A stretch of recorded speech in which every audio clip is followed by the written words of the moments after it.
Greetings and salutations, loyal viewers of this channel. My name is Sean, and today we got to talk about this Rite Aid store in Compton. And the reason we have to talk about it is because unlike the different various stores that we've discussed on this channel before that have huge portions of their inventory locked up, this particular Rite Aid store has everything locked up.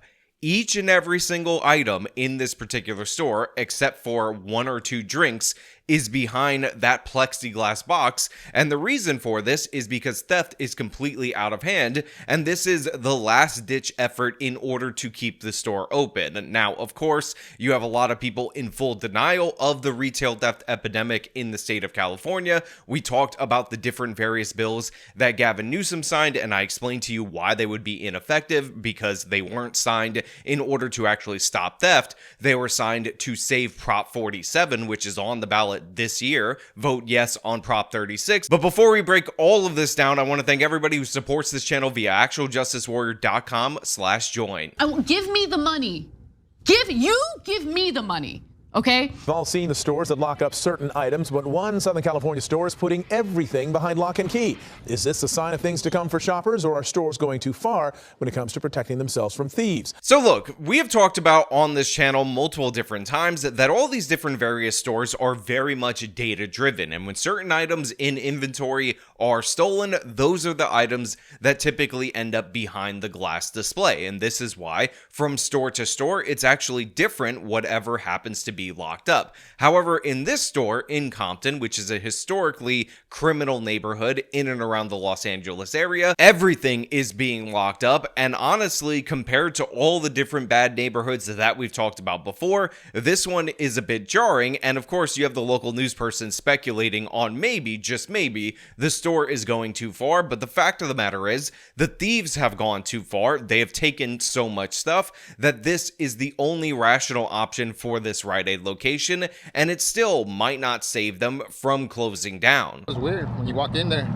Yeah, really uncomfortable. The inside of this Rite Aid in Compton is unlike any store Eduardo Ramirez has seen. The only thing that's not locked up is the drinks. Well, that's it. Yeah, everything else is locked up. But yeah, it's weird, man. I mean, seriously, just look at that. The closest thing that I've seen to this in another store in another location are some of those Targets in San Francisco, but as you can see, the entire set of aisles have been completely redesigned, and the reason why this has happened is because of the rampant retail theft that we've seen all across California. But in this particular area, you're under the jurisdiction of Gascon, a DA who doesn't prosecute anyone for anything, and now you're seeing the consequences for that. From skincare products and candy to beer and breakfast cereal, almost the entire location at the corner of East Compton and North Long Beach Boulevard is locked behind glass cases. Customers forced to ring for help. If you're a regular ordinary person and you need to go into Rite Aid to buy anything, guess what? You don't get to go and pick your own items anymore, and this is because thieves have taken things way too far. But the thing is, they've been encouraged to do so. Prop 47 makes it almost impossible to hold these people accountable. You also have other laws that prevent certain criminals, even if they're repeat offenders, from ever being sent to prison. The maximum they can be sent to is county jail. The county jails are full, so essentially they're guaranteed an automatic release for retail theft, even if you get to the charging stage, even if you get them convicted, which won't happen because Gascon has no interest in doing that. And this is the result of that. Average everyday people have to engage with a pharmacy, a national brand, in this way, and we're all supposed to pretend it's normal. In fact, we're supposed to, according to this segment, question whether or not Rite Aid is acting appropriately in these circumstances, when again, I say, when they have different inventory that goes missing, that's what determines what is behind the plexiglass. The fact of the matter is, all of this stuff is being stolen from this Rite Aid. All of this stuff is being jacked by criminals, and this is the consequences of allowing that to go unchecked for so long. Now I gotta press the button and wait about 10 minutes to 7 minutes for them to come and help me, and they come moody. So they interview a lot of different people in and around this location, and I do want to point out, and you should notice this from the people that they're interviewing, that Compton is not the same black neighborhood that you might be thinking of it as, because it has been largely changed up by a bunch of different various Latinos, and that is reflected in the people that are customers that are being interviewed by the local news. We had the first guy who was talking about how everything was locked up except for the drinks. And then we have this person right here who explains that he has to press the button and then he has to wait 7 to 10 minutes, and then the people come over with attitude. And you might be getting the perspective that this guy thinks, you know what, it's not worth it, it's stupid, it's dumb, it is hurting him as a customer. But the fact of the matter is, as we've seen time and time again, whenever they interview individuals, not politicians, not woke representatives that don't pay the consequences for the rampant theft going on in their area, they tell us the truth. They give us the perspective from on the ground, and this guy is no different. But Roy Badocio, who comes to this location often, tells me he noticed the changes several weeks ago, but says he understands why things have come to this. Especially around here, respectfully, people don't care. They would just walk in there and grab whatever they want and walk away because they know the coworkers are not going to follow them. So I'm pretty sure the business, they're just trying to be ahead of the game. Yeah, so this guy points out that from his experience going to the store, what ultimately would happen time and time again is that people would come in, they would grab multiple items off the shelf, they would take it out of the store. They don't have the security people to go and follow them and hold them accountable. There is no accountability in California due to state laws that Gavin Newsom is fighting tooth and nail in order to defend, and this is what he sees, so he perfectly understands the plight of the business, and he thinks that they're trying to get ahead of the game because this is all that they can do. Again, regular ordinary people that actually have to go to these places, that actually see these thieves come in each and every day, know what's going on, know what's happening. And by the way, my brother used to work in a store in and around the Long Island City area. Right across from it was a pharmacy. I do believe that that pharmacy was in fact a Rite Aid, and a similar thing would happen. Every single day he would see the same exact person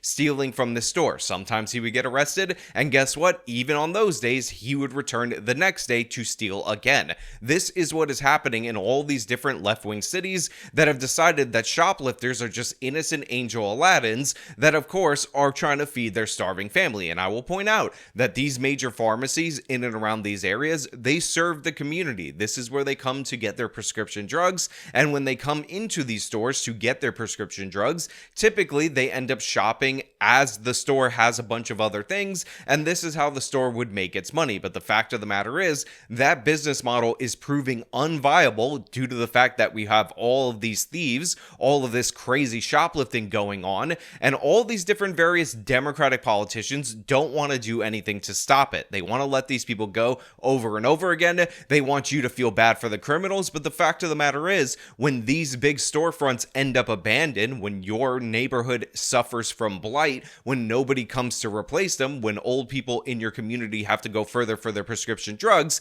you can blame that solely on the thieves, and by the way, the politicians that enable those thieves. But again, this is just normal. You ask the average everyday citizen in and around this area, they'll tell you what's up, so pay no attention to all these woke leftists who have to pontificate about theoretical shoplifting and say, oh, if only we had more government welfare programs in order to get these people some help, and that would solve all of these different problems. This is California. They've spent billions of dollars on welfare programs. They've done all these crazy anti-poverty mechanisms, and guess what? What they end up resulting in is the government stealing that, giving it to well-connected nonprofits, and the theft gets worse and worse and worse. When are we going to realize that this is the logical consequences of allowing theft, and that is the increase in theft, and then stores desperately trying to get the theft numbers down in order to remain open? And by the way, what we have learned through different various studies on these security methods is that the more you implement them, the more you harden these stores against these, the less regular ordinary customers to a certain degree want to even come into these stores. Because again, would you rather order something from Amazon, have it delivered to your door at the most convenient way possible, or would you rather go down a Rite Aid, pop in for a quick item or two, have to ring the bell for a customer service representative at each and every stage, and spend about 35 minutes throughout that whole process for what used to be a 5-minute trip? The fact of the matter is, this kind of stuff is going to also hurt the store, but they're so desperate due to the thieves driving them out of business that this is what they have to work with. Now, again, I know some people are going to say, oh, well, nationally, the theft numbers is this much percent or whatever, but yeah, nationally includes all these different various places that didn't pass these woke, idiotic laws that actually punish criminals, that actually punish thieves. So yeah, you're counterbalancing these high theft areas with the non-high theft areas and pretending that there's no problem. But obviously there is a problem. You can see it, and if you want to touch the problem, ring that bell and ask somebody at Rite Aid in order to open it so you can get your hands on it. As retailers like Rite Aid are increasingly taking matters into their own hands to stop thieves, the governor, meantime, praising California's Organized Retail Crime Task Force, which made 171 arrests in August, recovering 26,415 items worth $547,000. The task force, led by the California Highway Patrol this year so far, making 1,055 arrests, recovering more than $7.8 million worth of stolen goods. So the governor, who of course was working behind the scenes to kill the ballot initiative to repeal Prop 47, not because he thought it was bad policy, but because he thought it would kill his legacy, he was perfectly fine supporting it to be on the ballot from behind the scenes once he was out of office, is saying, look, we have the California Highway Patrol, they're dealing with this. Look at the arrests they've made, 171 recording $500,000 worth of stolen merchandise, and then you have this other task force arrest numbers where they're like 1,000 arrests and they recovered nearly $8 million in merchandise, and we're just doing a great job addressing the issue of organized retail theft. But I've said it before and I will say it again. The problem is disorganized retail theft. Individual thieves are stealing at a greater propensity than these organized groups, and while it might seem like an intelligent idea to bust up these secondary markets that are reliant on these stolen goods, the fact of the matter is, until you start arresting and prosecuting the addicts, these random people who are just stealing on a daily basis, you're never going to address the problem. Something like 90+% of these shoplifting incidents involve one singular person, and they're defining organized retail theft as incidents that involve two or more people, or they're talking about the secondary market, which again has some value to addressing. But the fact of the matter is, if you're not enforcing the permitting and whatnot against these illegal vendors that are selling this stuff on the street, you're not going to result in anything good. On top of that, remember, the California governor is talking about a task force that covers the whole state. We've seen individual operations, when they were eventually busted in cities like San Francisco, recover more merchandise than this whole statewide task force thing. The fact of the matter is, it may sound like it's big numbers, but it's small potatoes compared to the problem that they've allowed to fester in the state of California, and that's really what they're dealing with. And again, all of these different poor neighborhoods where they talk about redlining and all these different problems that prevent businesses from being invested in this area, shoplifting, retail theft, these kind of crimes magnify all of that. They have the same consequences as all of that. So if you're not addressing the theft, the criminality, and all of that, you're not addressing poverty. You're actually aiding and abetting poverty, because as we've shown time and time again, crime drives poverty, not the other way around. Poor people who don't commit crimes, who are in low crime areas, they advance way more than all these different various people that lose jobs and businesses and pay higher insurance due to the fact that they're overrun by the criminal. Now, we did reach out to Rite Aid to ask what prompted the measures and whether or not they're store specific or perhaps something we might see rolling out at other locations across the state. Yeah, so they say, oh, we reached out to Rite Aid. They didn't give us an answer back on whether or not this is store specific or it's across the country. And I got news for you. It's not across the country. People who live in low crime or almost no crime areas that walk into a Rite Aid have a wonderful shopping experience by comparison to these high crime, high propensity for criminality type of areas. And that's really obvious based on the fact that this is so shocking in this particular area that everything is locked up, when normally what we see in these stores is that one or two sets of items are locked up by comparison to the rest of the store. But everything's being stolen off the shelves. You've let looting run wild, and these are the consequences of those policies. Now, of course, I want to know what you guys think down in the comments below. Do you think California will actually vote to overturn Prop 47? It's actually overwhelmingly favored in the polls right now. Or do you think that the wokies will fight back and say, you know what, these are innocent angels, let them steal, because how else are they going to feed their starving family? All your thoughts down in the comments below. If you like the video, show them by leaving a like, subscribe for more content, follow me on my social media, support me via the support links in the description of this video. This has been me talking about Rite Aid locking up everything. Till next time.